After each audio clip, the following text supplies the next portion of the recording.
నమస్తే welcome to our channel. ఆంధ్రప్రదేశ్లో చూసుకున్నట్లయితే ఇప్పటి వరకు కూడా ప్రజల్ని బెదిరించడం, రప్పా నరుగుతామనడం చూసాం. అదేవిధంగా పారిశ్రామికవేత్తలకు బెదిరింపులు వెళ్ళాయి, మెయిల్స్ వెళ్ళాయి, ఇటువంటి అన్నీ చూసాం.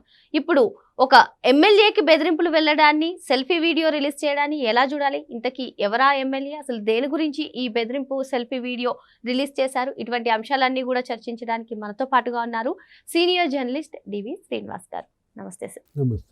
సార్, జగన్మోహన్ రెడ్డి హయాంలో జరిగినటువంటి అవినీతులన్నీ కూడా ఒక్కొక్కటికి బయట తెస్తున్నారు. మరి ఈ నేపథ్యంలోనే జగనన్న కాలనీలు పేదలకు ఇల్లు ఇవ్వడం, ఈ నేపథ్యంలోనే అసలు అందులో చాలా అవినీతి జరిగిందంటూ సిఫార్సులు కూడా వెళ్ళాయి. ఇటువంటి క్రమంలోనే ఆదోని ఎమ్మెల్యే అయినటువంటి బీజేపీ అభ్యర్థి, బీజేపీ ఎమ్మెల్యే అయినటువంటి పార్థసారథి అక్కడికి వెళ్ళి ఆ ఇళ్లను చూసి పరిశీలించి ఇది పరిస్థితి అని చెప్పినందుకు ఇప్పుడు ఆయన పైన ఒక సెల్ఫీ వీడియో, మా జోలికి రావద్దు, మీ జోలికి వస్తే ఊరుకోము, జగన్ సార్ వరకు అవసరం లేదు, మేమే అంతా చక్కబెట్టేస్తాం అన్నట్టుగా ఆ వీడియో సార్ ఎలా చూడాలంటారు? ఇప్పటి వరకు ప్రజలను అన్నారు రప్పా నరికేస్తామని, పారిశ్రామికవేత్తల్ని బెదిరించారు, ఇప్పుడు ఎమ్మెల్యే వరకు వచ్చింది. ఎలా చూడాలి దీన్ని అసలు? గంగమ్మ జాతరకి పొట్టేళ్ల తలలు నరికినట్టు ఎమ్మెల్యేల తలలో నరుకుతారా? రప్ప నరికేస్తారా, కోసేస్తారా, లేదు ఎమ్మెల్యేల రక్తంతో హోలీ ఆడతారా? మీరే చెప్పారు. ఏంటి, ఇన్నాళ్ళు ప్రజల్ని భయపెట్టారు, పారిశ్రామికవేత్తల్ని భయపెట్టారు, ప్రభుత్వ అధికారుల్ని భయపెట్టారు, అసలు ప్రతిపక్షాలని భయపెట్టారు, ప్రజా సంఘాలను భయపెట్టారు. ఇప్పుడు ఏకంగా ఎమ్మెల్యేని చంపేస్తామంటున్నారా? ఆ సెల్ఫీ వీడియో వదిలాడంటే యాక్చువల్గా ఏం జరిగిందంటే అమ్మా, ఆదోనిలో అక్కడ ఎమ్మెల్యే జగన్మోహన్ రెడ్డి వైసీపీ సాయి ప్రసాద్ రెడ్డి, అతను ఒక 5,000 ఇళ్ళు జగనన్న కాలనీ ఇది, ఆ జగనన్న కాలనీ అక్కడ కడుతున్నట్టు ఆ 5,000 ఇళ్ళు కాంట్రాక్ట్ ఎవరికి, ఆయన కొడుకంట కట్టారు. ఇప్పుడు అది రైతులు, ఒక 180 ఎకరాలు భూసేకరణ, 68 మందో ఏమో రైతులు.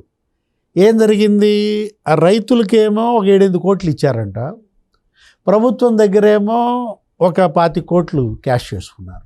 అంటే రైతుల భూములు, రైతుకు దక్కింది 7-8 కోట్లు, ప్రభుత్వం దగ్గర బిల్లు చేసింది 25 కోట్లు. ఆ 18 కోట్లు ఏమయ్యాయి? అది అడిగాడు పార్థసారథి, వెళ్ళి చూపించాడు, మీడియాను కూడా తీసుకెళ్ళి, ఇదేనయ్యా జగనన్న కాలనీ, ఇతనే కట్టిన ఇళ్ళు అంటూ అవి కదిలిస్తే పెచ్చులూడి పడుతున్నాయి. ఆ ద్వారబంధం అదంతా పట్టుకుని అప్పుడు లాగితే వచ్చేస్తున్నటువంటిది. అయితే ఈ నేపథ్యంలోనే చంద్రబాబు నాయుడు గారు 2 సార్లు సామూహిక గృహ ప్రవేశాలు చేశారు. మరి అప్పుడు మాత్రం ఇవన్నీ కూడా జగన్మోహన్ రెడ్డి కట్టినవే, కానీ ఇప్పుడు కూటమి ప్రభుత్వం క్రెడిట్ చోరీ చేస్తుందని కూడా అన్నారు. మరి ఏంటి, ఆ ఇల్లు చూస్తే వేరుగా ఉంది, ఇప్పుడు మీరు చెప్పినా లేదంటే పార్థసారథి గారు చూపించినటువంటి ఇళ్ల పరిస్థితి వేరుగా ఉంది, ఎలా చూడాలంటారు? అవి చంద్రబాబు కట్టిన ఇల్లు. చంద్రబాబు 2014-19 మధ్య ఒక 10 లక్షల ఇళ్ల నిర్మాణం జరిగింది, సంవత్సరానికి 2 లక్షల చొప్పున. అట్లా చేసుకుంటూ అప్పుడు సామూహిక గృహప్రవేశాలు చేశారు. ఈలో ప్రభుత్వం మారిపోయింది. మారిపోయినప్పుడు జగన్మోహన్ రెడ్డి ఏం చేశాడు, ఆ ఇళ్ళని పాడుపెట్టాడు. చంద్రబాబు హయాంలో అసంపూర్తిగా ఉన్న ఇళ్ళు అసలు కట్టుబడి చేయలా, కంప్లీట్ చేయలా. చేయకుండా ఏం చేశాడు, సెంటు భూమి అన్నాడు. ఇప్పుడు ఇదే ఈ ఇళ్ల పట్టాలు, నేను 31 లక్షల మందికి ఇళ్ల పట్టాలు ఇస్తున్నానని స్కామ్. ప్రతి స్కీమ్లో స్కామే, అందులో ఇలాగే స్కాము. అప్పుడు అది విజిలెన్స్ కూడా బయట పెట్టింది.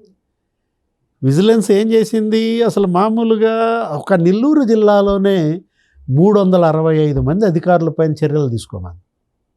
రాక్రీట్, తోపుదుర్తి ప్రకాష్ రెడ్డి కంపెనీ వాళ్ళ తమ్ముడు, అతని మీద కూడా కేసు పెట్టారు ఎవరో, తోపుదుర్తి చంద్రశేఖర్ రెడ్డి. ఇప్పుడు ఇవాళ తాజా వార్త, దగ్గర వాళ్ళు అసలు ఏంటి 60,000 ఇళ్ళు కడతామని తీసుకున్నారు. జగన్ ఏం చేశాడు, ఆప్షన్ 3 అన్నాడు, మీ దగ్గర డబ్బు లేకపోతే మా వాళ్ళే కట్టించి మీకు ఇస్తారు అని చెప్పి ఆప్షన్ 3 ఎంచుకోమన్నాడు. పాపం ఎంచుకున్నారు తెలియక. ఆప్షన్ 3 పేరుతో ఇతను ఒక 60,000 ఇళ్ళు, ఇంకొకడెవడో జోగిళ్ళ బ్రదర్స్ ఏదో ఉంది, వాళ్ళు ఒక 69,000 ఇళ్ళు, బిఎన్ఎస్ అని ఉంది, వాళ్ళు ఒక 60,000 ఇళ్ళు, ఇట్లా తీసుకున్నారు ఒక 5-6 జిల్లాల్లో. ఈ 3 తోపుదుర్తి అనంట, బినామీ. ఇంకా స్కామ్ 1,100 కోట్ల స్కామ్ ఇక్కడే ఒక నెల్లూరు జిల్లాలోనే.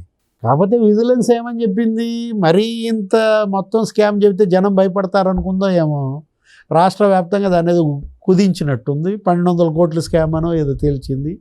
అదే ఆవ భూములు అదొక 500 కోట్లు.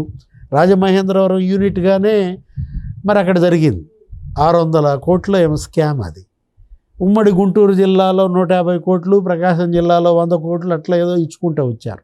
ఇప్పుడు యాక్చువల్గా ఈడు బెదిరించింది పార్థసారథిని కాదు, ఎమ్మెల్యే, బీజేపీ ఎమ్మెల్యేని కాదు, ఏకంగా అసలు మోడీనే. ఇప్పుడు ఇవాళ బీజేపీ ఎమ్మెల్యేని బెదిరించారంటే అర్థం మరి నరేంద్ర మోడీని బెదిరించినట్టేగమ్మా, ఏది అమిత్ షాని బెదిరించినట్టే కదా. అంటే పార్థసారథి భుజాల మీదుగా తుపాకీ ఎవరికి పెట్టారు? మోడీ షాలకే పెట్టారనమాట. అంటే ఇప్పుడు ఇవాళ బీజేపీ ఎమ్మెల్యేకే భద్రత లేకపోతే 10-12 ఏళ్లుగా ఏకఛత్రాధిపత్యంగా దేశాన్ని వెళ్తున్న పార్టీ మోడీ, ఆయన ఎమ్మెల్యేకి ఏ పరిస్థితి వచ్చింది? ఇప్పుడు ఇవాళ పార్థసారథిని బెదిరించారు, రేపు మంత్రి సత్యకుమార్ని బెదిరిస్తారు, ఆల్రెడీ బెదిరిస్తున్నారు. ఆయనది ఏదో ధర్మవరం అనుకుంటా, అకేతిరెడ్డి వెంకట్రామరెడ్డి బ్యాచ్ ఉంది అక్కడ, వాళ్ళు నీ అంతు తెలుస్తా, శాలితీని లేపేస్తానని చెప్పి. అంటే ఎంత ఉన్మాదాన్ని జగన్మోహన్ రెడ్డి పెంచి పోషించాడు. వీడే అన్నాడు ఇప్పుడు ఈ సెల్ఫీ వీడియోలో, పట్టుకున్నారు ఏదో నెమలికల్లో ఏదో అంటే అతని పేరు ఏదో వీరేషనో ఏదో ఉన్నట్టుంది, పోలీసులు అతని కోసం ఎతుకుతున్నట్టున్నారు. ఏమని, జగన్ సార్తో కూడా పని లేదు మాకు అంటే. అప్పుడు కారుమూరి నాగేశ్వరరావు అన్నది గుర్తులేదా? మాజీ మంత్రి కారుమూరి నాగేశ్వరరావు ఏమన్నాడు, గుంటూరుకి అవతల ఏంటి ఇళ్లల్లో నరుకుతాం, గుంటూరుకి యువతల ఇళ్ల నుంచి ఈడ్చుకొచ్చి రోడ్డు మీద నరుకుతామనో ఏదో అన్నాడు. అదేమంటే జగన్మోహన్ రెడ్డి ఏమంటాడు, తప్పేంటంటన్నా? ఇప్పుడు రప్ప నరికితే తప్పేంటి? బీజేపీ ఎమ్మెల్యేని గంగమ్మ జాతరలో పొట్టేల తల నరికితే తప్పేంటి? బూతులు తిడితే అంబటి రాంబాబు తప్పేంటి? ఇదే కదా జగన్ యొక్క ఇది నైజం. ఇవాళ ప్రజలు కూడా అప్రమత్తం కావాలి. అసలు దేశంలో ఇటువంటి రాజకీయ పార్టీ నేతలు కానివ్వండి, లేదంటే వాళ్ళ క్యాడర్లో కానివ్వండి, ఇటువంటి వైలెన్స్ అంటే రప్ప కానివ్వండి, లేదంటే ఆ రక్తాభిషేకాలు ఏంటి, ఈరోజు చూసుకున్నట్లయితే ఎమ్మెల్యేకి బెదిరింపులు ఆంధ్రప్రదేశ్లో కాకుండా దేశంలో ఎక్కడైనా ఇటువంటి పార్టీలు ఉంటాయంటారు? అంటే ఇప్పుడు మళ్ళీ వీళ్ళు ఏం చేస్తారో తెలుసా, గమ్మత్తుగా చేసిందంతా వీళ్ళే చేస్తారు. నరికేది వీళ్ళే, చంపేది వీళ్ళే, గొడ్డలు తెచ్చి ఎవరి చేతిలో పెడతారు? నరహంతకుడు చంద్రబాబు అంటూ ఆపండి ఆయన పోస్టర్ తిప్పుతారు. ఇప్పుడు పూడి శ్రీహరి, ఆయన పరిస్థితి ఏమైంది వాళ్ళ? అంటే ఇక్కడ మనం చూడాల్సింది, ప్రజలు కూడా ఆలోచించాల్సింది, ఇలాంటి పార్టీ అవసరమా ఈ రాష్ట్రానికి? నిన్న కూడా చంద్రబాబు పింఛన్ల పంపిణీలో ఏదో అన్నట్టున్నారు, కిల్లర్ పార్టీయా? ఎన్ని పార్టీలు ఉన్నాయమ్మా దేశంలో? నాకు తెలిసి ఒక 6 ఏమో జాతీయ పార్టీలు ఉన్నాయి. ఇప్పుడు ఇది 7వది. ఎంఐఎం కూడా చేస్తున్నారంట జాతీయ పార్టీగా. ఒక 56 ప్రాంతీయ పార్టీలు ఉంటాయి. ఒక 2345 ఏమో రిజిస్టర్డ్ పార్టీలు, 2346 ఏమో ఇప్పుడు కవితది కూడా కలిపితే.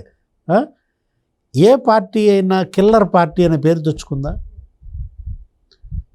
ఏ పార్టీ అయినా గొడ్డలి పార్టీ అని పేరు తెచ్చుకుందా? సజ్జల రామకృష్ణారెడ్డి నిన్న ప్రెస్ మీట్ పెట్టేమంటాడు, గొడ్డల పార్టీ అని మీరన్నా, సైకో పార్టీ అని మీరన్నా, కోడికత్తి పార్టీ అని మీరన్నా, చిల్లర పార్టీ అని మీరన్నా, చంద్రబాబు పాలిట విలన్ జగనే అంటున్నాడు. చంద్రబాబు పాలిట విలన్ కాదు జగన్మోహన్ రెడ్డి, జనం పాలిట విలన్ జగన్మోహన్ రెడ్డి. సార్ ఆ కామెంట్స్ లోనే సజ్జల రామకృష్ణారెడ్డి ఇంకో మాట అన్నాడు సార్, చంద్రబాబు పాలిట జగన్ ఎప్పుడు కూడా విలనే, ఎందుకంటే ఆయన అనునిత్యం ప్రశ్నిస్తూ ఉంటారని. మరి ఇప్పటి వరకు అంటే 22 నెలలు 23 నెలలుగా వస్తుంది, ప్రజల తరపున ప్రజా సమస్యల తరపున ఆయన ఏమైనా ప్రశ్నించారా? లేదంటే అరెస్టుల గురించి కానివ్వండి, లేదంటే తన సొంత పార్టీ నేతల అరెస్టుల గురించి, ఆ సమస్యల గురించి ప్రశ్నించారా? అసలు ఏం జరిగిందంట? ఎక్కడున్నాడు ఆయన అసలు? జగన్మోహన్ రెడ్డి లండన్ నుంచి ప్రశ్నిస్తున్నాడా? మనకు అర్థం కాల. ఇవాళ ఒక బాధ్యత రహితుడనాలా, ఒక బరి తెగించినాడనాలా? ఒక రాజకీయ పార్టీ నువ్వు పెట్టాలంటే ఎంత జవాబుదారీతనం ఉండాలమ్మా, ఎంత చిత్తశుద్ధి ఉండాలి, ఎంత అంకిత భావం ఉండాలి. ఒక ప్రజాప్రతినిధిగా ప్రజల పట్ల నీకేనాడన్నా కనీస బాధ్యత ఉందా?